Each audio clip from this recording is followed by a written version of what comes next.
la entrevista con don Miguel Ángel Revilla, presidente de Cantabria, todo un personaje de la política española y más. Felicidades, que acaba de cumplir pues años, 76 años. 76 años, porque su biografía decía que 73, No, ¿no? 76 yo años. nunca me quito años. No, no. Muy bien. Hay que llevarlos con dignidad. Ponlo ahí, hija.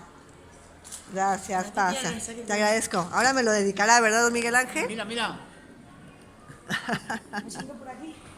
Sí. Y bueno, un personaje, y sabe usted que además de ser un personaje muy querido en España, también es un personaje que en México están ávidos por conocer a raíz de este pues acercamiento que hay con usted, con el presidente de México, don Andrés Manuel López Obrador. ¿Qué los une, aparte, me imagino, pues bueno, del carisma de los dos? ¿Qué los une ideológicamente, don Miguel Ángel? Bueno, esto sería muy largo explicarlo, Sí. pero primero, el país que yo más quiero después de España es México. Muchas gracias. Jamás he viajado a ningún país que no hable en español, porque no hablo inglés.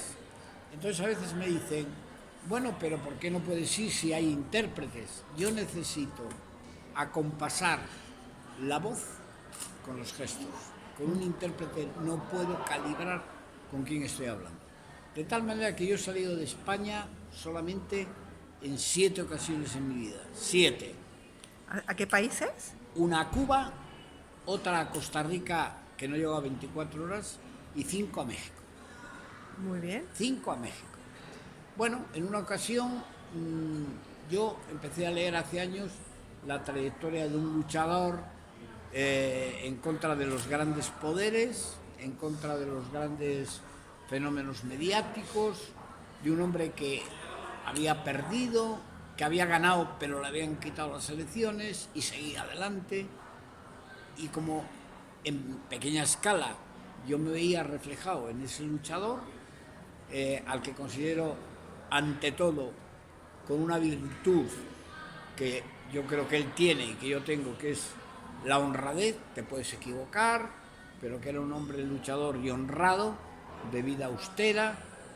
Yo tenía interés en conocer a este hombre y no había manera. Yo le mandaba cartas, le mandaba libros míos, no había respuesta, porque es una persona que es muy difícil llegar a ella porque no tiene móvil, no recibe llamadas y no me contestaba nadie. Hasta que un español, amigo mío, que está en México, le dije, ¿tú podrías conseguir que este hombre llegara a recibir mis libros y una carta?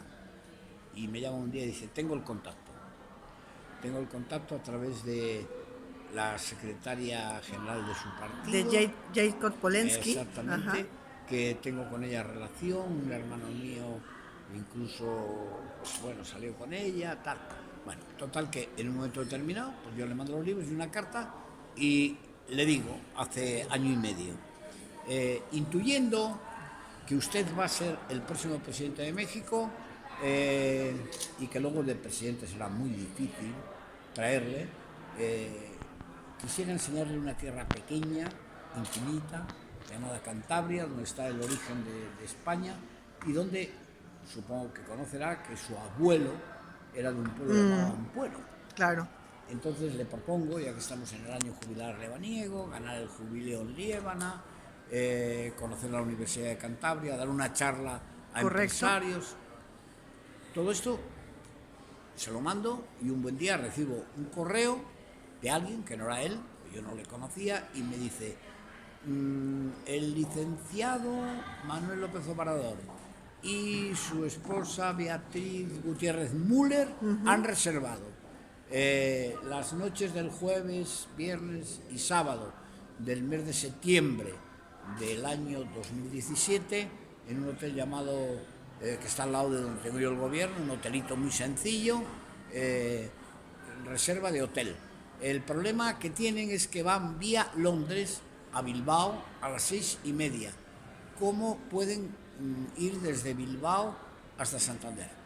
Y contesté, yo estaré en el Bilbao, aeropuerto esperándoles. Entonces yo me subí arriba, viendo salir el avión, Y aunque no la había visto nunca, tenía fotos y realmente le veo con el carrito y su esposa. Y abajo también tendría alguna foto mía, doy un abrazo. Entonces él se sorprendió, a él no le conocía a nadie. A mí obviamente en Bilbao, pues como en Cantabria, empiezan a hacerme fotos. Sí.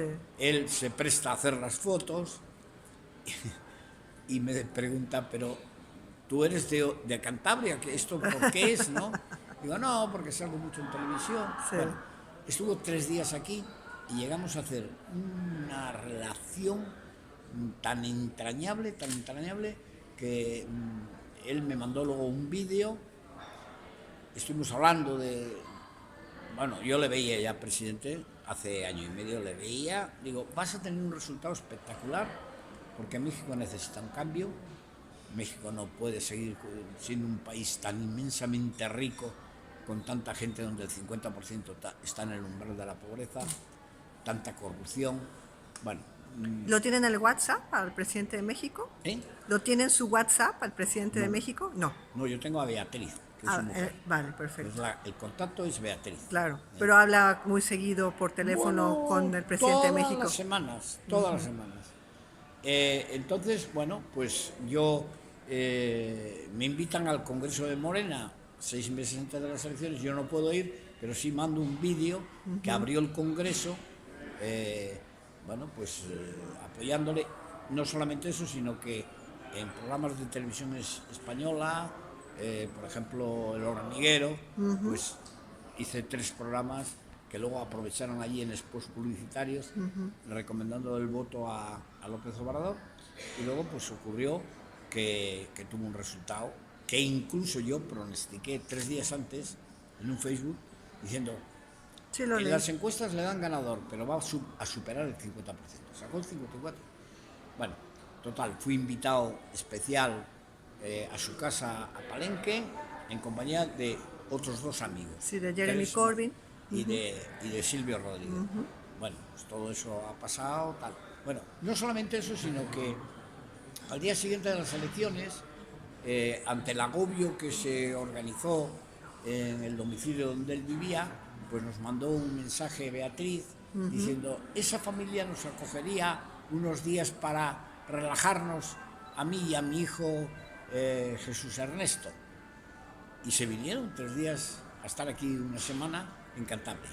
Muy bien. O sea que ya es una relación un poco como mi mujer se lleva muy bien con ella, Ya. conectamos. Bueno, pues esa es la historia. Sí. O sea, han sé que- simpatizado y también pues hay una simpatía ideológica. Sí, yo creo que nos une 2 cosas.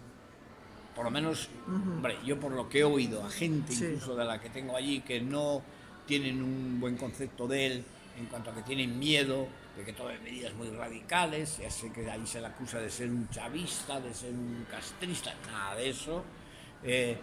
Pero hay una cosa que todos me reconocen, su honradez.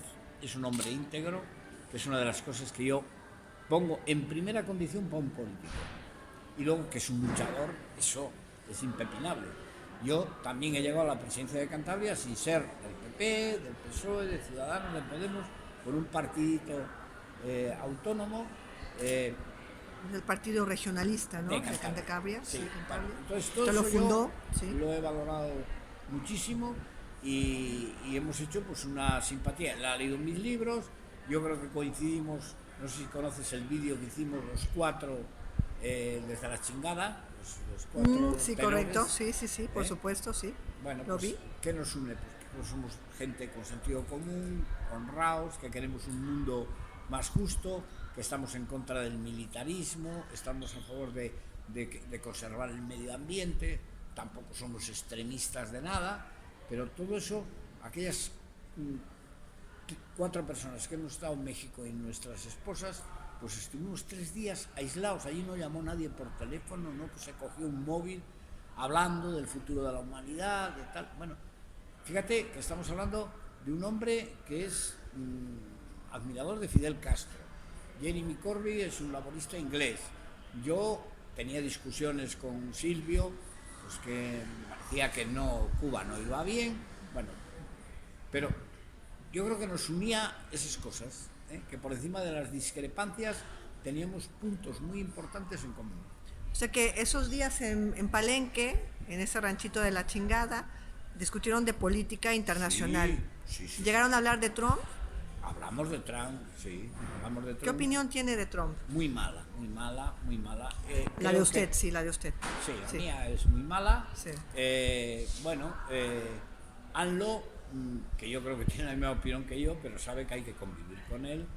Y me consta que ahora mismo no hay una mala relación, porque claro, tener un país de vecino tan importante como Estados Unidos, una cosa es estar en la oposición y otra es gobernar México, ¿no?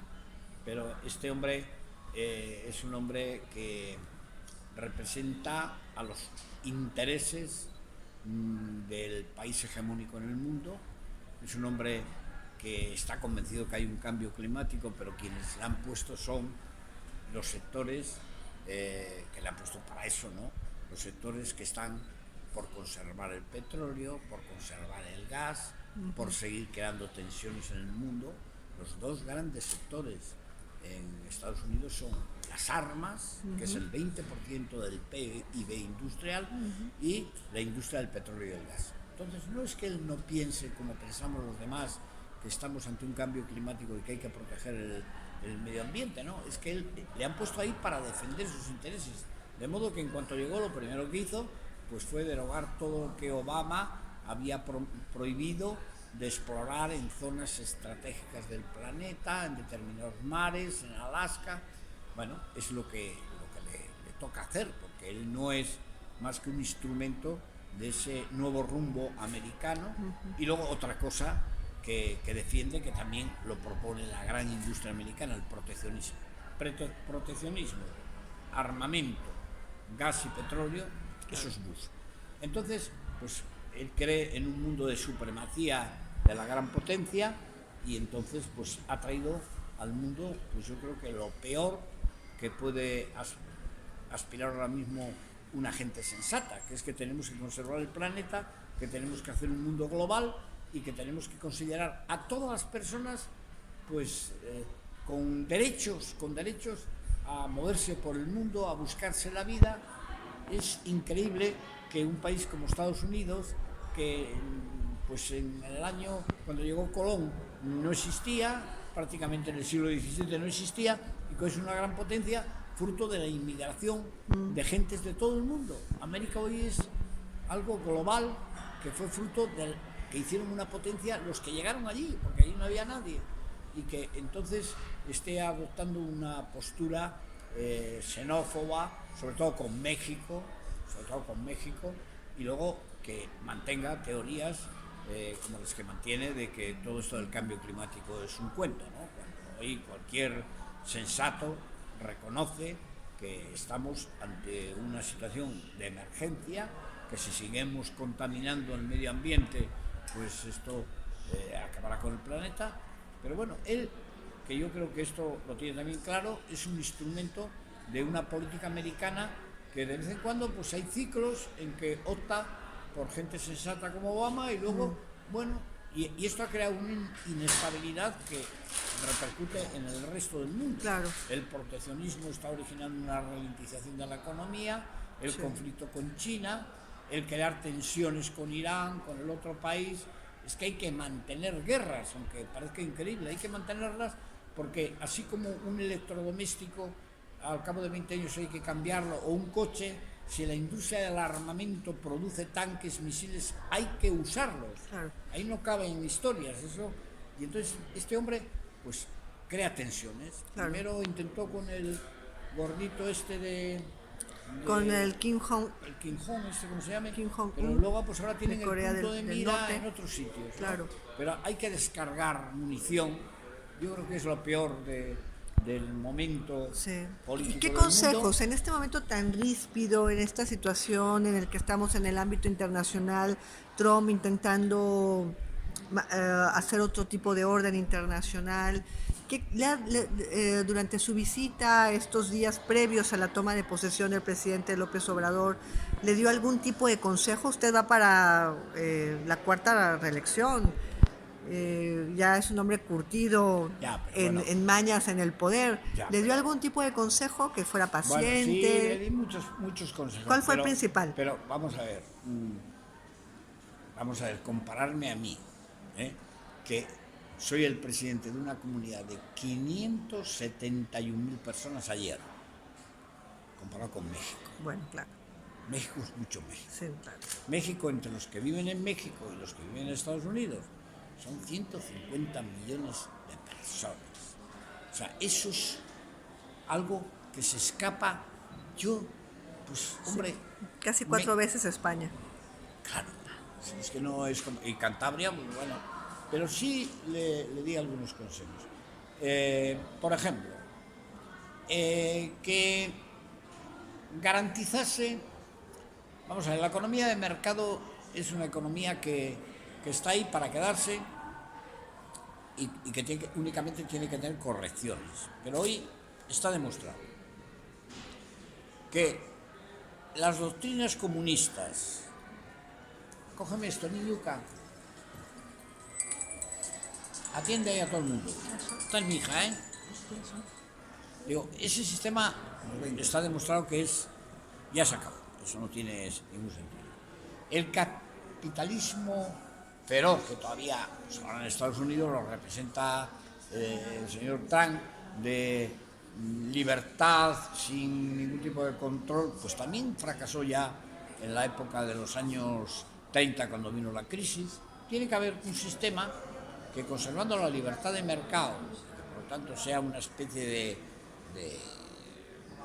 liberalismo, con un gobierno que atienda, cosa que no hará nunca una economía absolutamente liberal y capitalista, educación, seguridad, sanidad para la mayoría de la gente, corregir la pobreza, es decir, lo que podría ser una socialdemocracia al estilo de lo que ha venido funcionando en algunos países.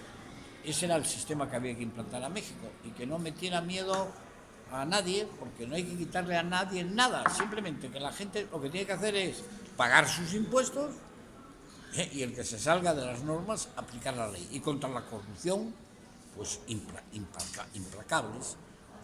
Yo eso es lo que le dije. En España, que hemos tenido etapas de corrupción, le dije, pues ahora tenemos un sistema judicial que tiene en la cárcel a un montón de ministros, de presidentes autonómicos.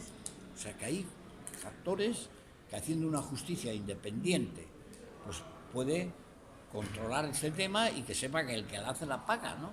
En eso hay que ser inflexibles. Muy claros. Y que en la política fiscal es lícito y recomendable que la gente gane dinero, pero tiene que haber un factor corrector, de manera que el que gana más pague más y que no se escaquee nadie. Claro, esa es la máxima también de Jeremy Corbyn, que el que gane más, pague más. Lo ha venido repitiendo, vamos, No, como columna vertebral en Reino Unido. Sí, y dejar muy claro que aquí no se persigue al que gana dinero lícitamente, sino que lo que se va a luchar es contra la evasión fiscal, contra la corrupción, acabar con las mordidas, que las licitaciones públicas sean absolutamente transparentes.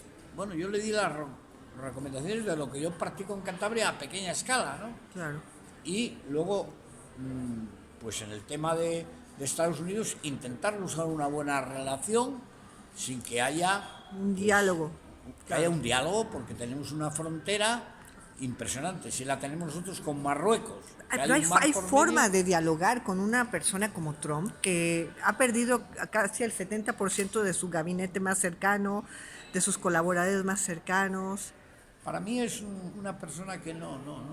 Me parece increíble que Estados Unidos Le haya es votado. un país donde tenemos Silicon Valley, donde tenemos los mejores intelectuales del mundo, los mejores investigadores, donde son vanguardia en tantas cosas, pues que haya elegido a este hombre. Pero claro, allí quien manda son las grandes corporaciones que necesitaban, a lo mejor, Poderosos intereses. ante la pujanza de China, poner a un personaje como esto, porque este hombre no es más que un mandado, nos parece muy tal, pero él obedece a quienes le han puesto, que son las grandes industrias, las grandes corporaciones. el petróleo, el gas, bueno, ya tuvo al presidente de eso, le tuvo una temporada, luego no sé si acabaron mal, pero bueno, quienes han estado ahí y al frente del armamentismo, pues también a la gente esa, ¿no? Entonces Estados Unidos está ahora en esa etapa que está trayendo consecuencias muy negativas al resto del mundo, pues está creando tensiones económicas, cuando el mundo lo que tiene que hacer es intercambiarse, que haya una globalización, que haya apertura de fronteras, luego la xenofobia esta de impedir que entre ninguno que no sea, porque él en el fondo lo que le habrán dicho es proteccionismo y que no nos invadan aquí gentes que no son rubias, altas, no sé qué.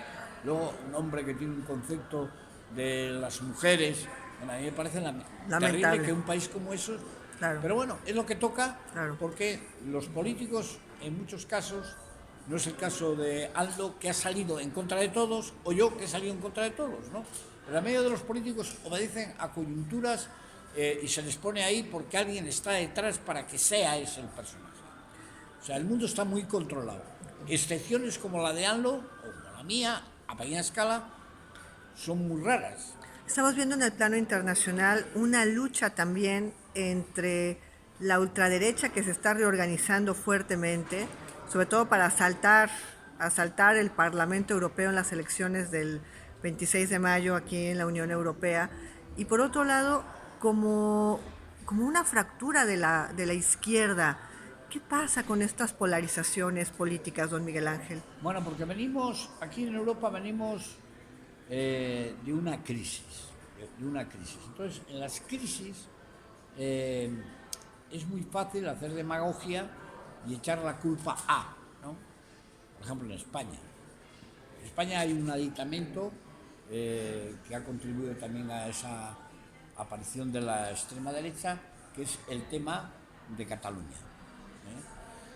Cataluña, pues, con una política que se ha llevado muy mal desde el gobierno central desde hace muchos tiempos, que no han sabido reconocer que España no es como México. España es un país muy plural que se ha ido haciendo a base de puzzles, donde hay lenguas en territorios, que eso es muy sensible y que eso no solamente no porque hay que eso crea identidades. Crea identidades, donde hay un idioma, hay una identidad. Correcto.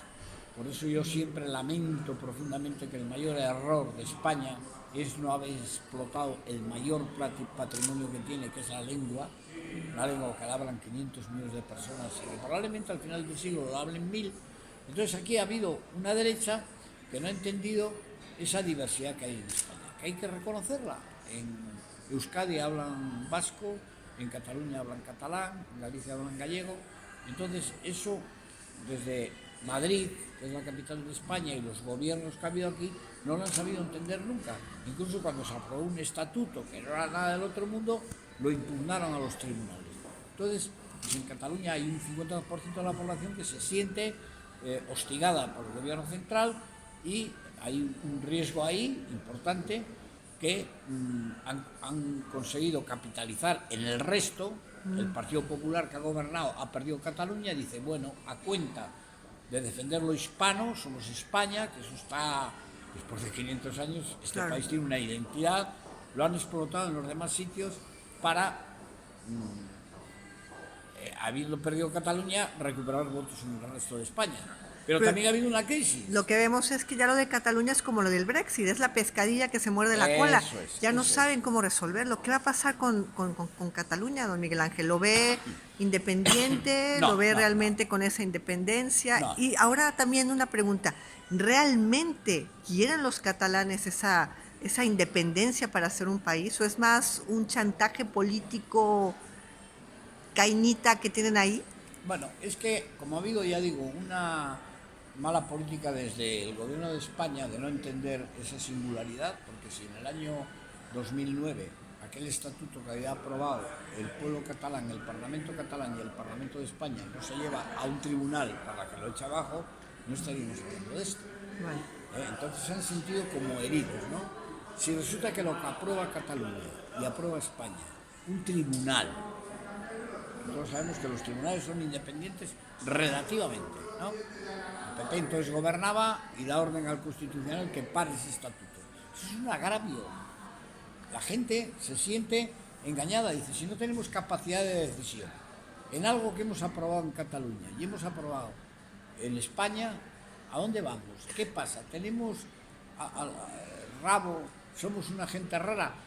Porque claro que somos catalanes y tenemos una singularidad que hasta ahora pues no había pasado el independentismo allí de tener un 20% como máximo, y ahora estamos a la mitad. Todo eso lo ha explotado la derecha en el resto de España para decir, a por ellos. ¿No teme que un país que ha sido capaz de enfrentarse a sí mismo en la guerra civil entre familias, que luego ha vivido el terrorismo de ETA, desemboque lo de Cataluña tarde o temprano en un nuevo episodio de violencia que realmente no quisiéramos ver? Yo creo que No. este país, mira, hay una cosa, fíjate que hasta esta gente independentista lo primero que dice es pacifismo, pacifismo. Yo creo que España está tan curado de haber sido un país que ha estado en guerras permanentes. España es un país que en 500 años ha tenido más hambre y guerras que otra cosa. Y se ha comido pan, nada más. Y hemos estado en guerras en Cuba, hemos estado en guerras en Filipinas, hemos estado en guerras en Marruecos, hemos estado en guerras civiles. Este país ahora, te lo aseguro, es el país más pacifista y más contrario a cualquier cosa bélica. Eso se demostró cuando en un momento determinado el señor Aznar en el 2003 decidió invadir Irak. Eso le costó el cargo de presidente, le costó que toda España saliese a las calles. No, ni los catalanes. Y en el País Vasco ahora, no hables ya de violencia. En el País Vasco ahora es una delicia. Nadie te señala con el dedo. Estamos muy curados y eso está en el subconsciente de la gente. Hemos perdido a muchos familiares que han ido por ahí a nada, a perder la vida a cambio de nada, porque al final no se consigue nada con las guerras. No, este es un país pacifista y desde luego no vamos a llegar a ninguna situación de violencia.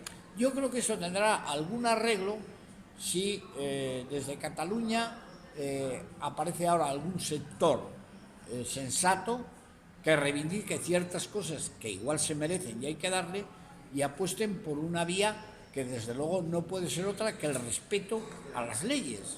Las leyes se pueden cambiar y se puede decir todo. En este país es el país más libre del mundo, pero lo que tú no puedes es incumplir las leyes. Las leyes puedes cambiarlas y pueden pedir la independencia, pero saben que hay una constitución que hemos aprobado todos, que requiere que eso sea consenso de todos los españoles. Ve al presidente Pedro Sánchez terminando la legislatura como él afirma. Lo veo complicado. Complicado. Y con el ascenso ahora de Vox, la crisis de Podemos. Bueno, hay una crisis porque en un momento... Uy, madre mía, ¿qué es esto? ¿Qué es esto? ¿Qué es esto?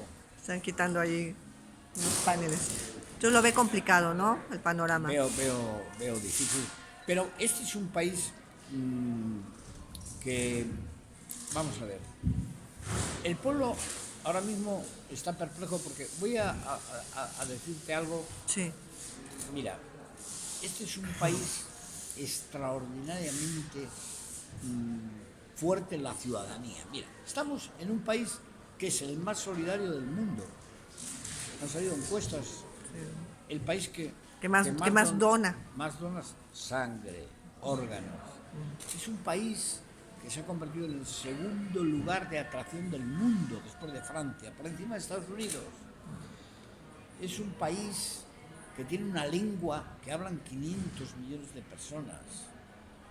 Joder, es un país que ahora mismo, con relación a hace 50 años, el cambio es tan brutal.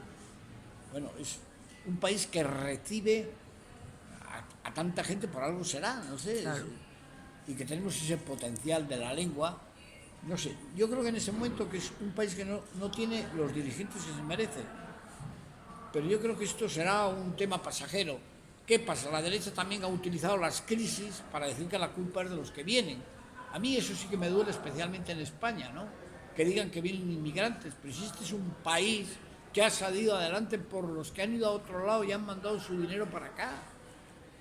Si México, Cuba, Argentina, España todos Claro. los monumentos, las Claro, iglesias, claro. las grandes mansiones, Claro. ha venido de allí. De hecho, grandes multimillonarios gallegos, asturianos, cántabros Madre mía, han cantar. venido, han regresado a su tierra a Por eso retirarse, ya jubilados. Es muy fácil Así decir a la es. gente, oye, es que viene gente aquí, pero bueno, ¿a dónde hemos ido los españoles? Si España era un país que no tenía nada. Claro. Si cuando fuimos a descubrir América, los barcos estaban llenos de